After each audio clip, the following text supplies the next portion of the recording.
gonna cook our okra first, just because we don't want the sliminess. That's why a lot of people don't like okra, because of the sliminess. It's not cooked properly. So we're gonna cook this first for a few minutes, and we're gonna season it with some salt. If you watch most gumbo recipes, they don't season their stuff individually. They just throw some salt and pepper in the gumbo. That's not going to give you the best flavor. We gave some sazon, which is very good on vegetables in general. Some adobo, and obviously some black pepper.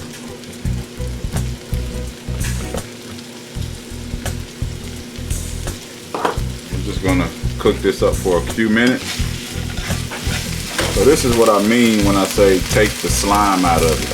See, when you cook it up first before you stick it in, most people just cut it and put it in their gumbo, but we cooking the slime out of it. That's gonna take away all the stuff that most people. I don't like okra. I don't eat okra. Yeah, because ain't nobody cook the slime out of it. You ain't nobody know how to cook it. It's got great flavor. People don't like the texture, stuff like that, because they don't want that slime. So we cooking the slime out of it. So you see the slime, it's gonna be gone. All that is gone. So now we just add some flour to our oil and just kind of brown this. And this could take 10 to 15 minutes or longer.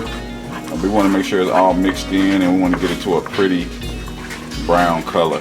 So you just want to keep stirring till you get this pretty brown, kind of peanut butterish color. And then we're going to go in with all our vegetables. So we have some yellow bell pepper, some celery. You can use green bell pepper or red bell pepper, whatever you want, but we're going to have tomatoes in this, so there's no reason to add red. You know, just for presentation, the yellow with the green of the okra and the celery and the white onion, it's just a better presentation to use the yellow bell pepper. We also have some zucchini here, but we'll add those later because we don't want them to get mushy. Go in with some garlic. We're going to go in with some chicken stock. And you can use seafood stock, vegetable stock, whatever the case might be, but the only reason I'm using chicken stock is because I have seafood, I have sausage, I have just about every other, we have vegetables, we have just about everything else going into the dish. The only thing we don't have in going is chicken. So using chicken stock gives it that chicken flavor, but you don't have to have chicken in it. We don't want to use too much because we want it to continue to be thick. And that's what the roux does. The roux is a thickening agent. It also adds flavor, that toasted flour flavor with the oil and everything. If you cook it perfectly, it gives it that flavor, but we also want it to remain as thick as it possibly can. We don't want a real thin roux. You can do a thin roux if you like it that way, but we want to keep it thick as possible. We got a can of San Marzanos here from Cento. Cento, I need a check. I need to check Cento because I've been putting these San Marzanos in a lot of stuff now, and y'all the only one that make them, and y'all ain't cheap, so I need y'all to pay me back. But we're gonna go in with these San Marzanos.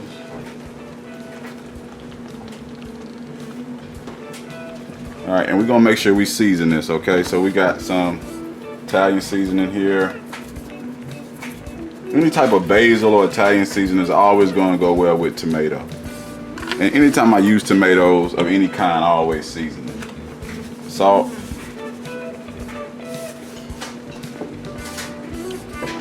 Some garam masala, just a tad, because that goes a long way. Garlic powder. And black pepper.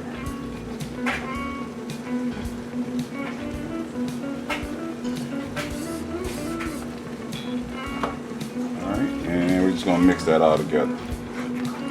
Now we're going to get that pretty kind of brownish color that most gumbos have. So at this point, you're about to go in with the big guns, right? Your seafood, your sauces, and all of that stuff. So you want to make sure that you got this tasting the way you want it to taste before you throw all that stuff in there. Now, all you do is just give it a little taste. Yeah. So I'm gonna tell you what I'm gonna do. Just after tasting, a little celery salt. Some more garlic powder. Italian seasoning. And not a lot because, like I said, we wasn't far off when I tasted it. Just to give it a little kick, a little cayenne pepper. We're not gonna go hard, just a touch. Sazon, salt, and of course pepper, because pepper brings out the flavor and everything. So now, once you do that, you kind of mix everything back up. And we added the rest of that chicken stock just so we can have it a little bit thinner. We don't want it too thick. We want it to be thick, but not too thick. All right, and once we mix all that together, we give it one more taste.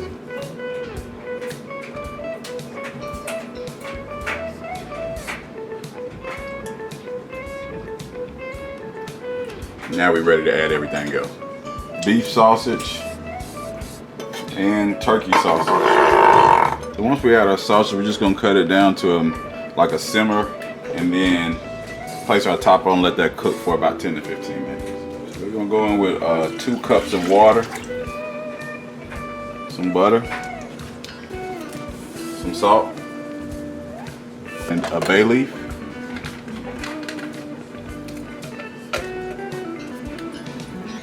And then we'll bring that up to a boil.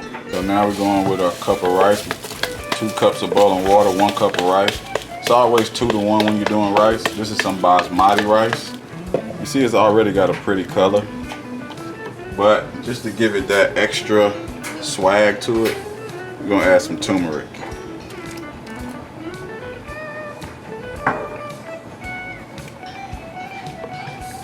We'll bring it back up to a boil and then cover it and let it simmer for about 20 minutes. All right, so I've got some seasoned Argentinian shrimp here. All right, and then I got some basa fillets that I've seasoned up. And I'm just gonna kind of cut these in half. All right, so now we've let this simmer for a little bit.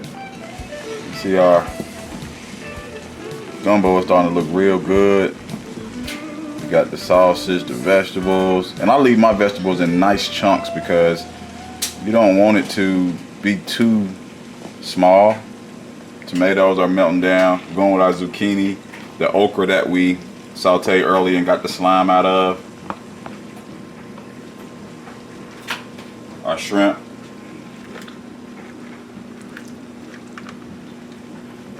I leave the tails on because it keeps the shrimp from shrinking, and those tails actually add flavor as well. So now just stick our fish in, our seasoned fish. And we kind of coat that with the sauce. Add corn. Last steps, just gonna go in with some seasoned crab meat and some lobster claws.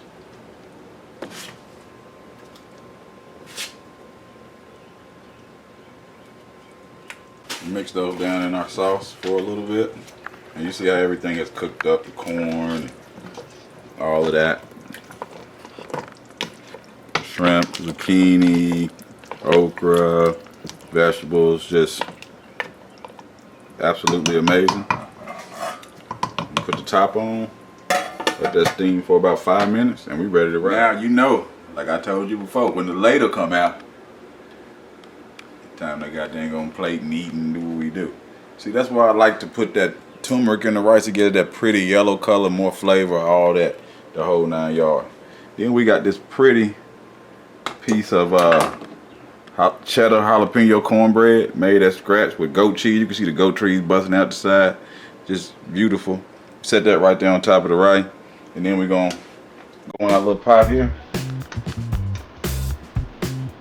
You see our lobster, sausage, crab, corn, zucchini, fish. That's the fish right there on top. Oh! The only thing we need now is a little shrimp. Let me get one of them shrimp. Look at that shrimp right on the side.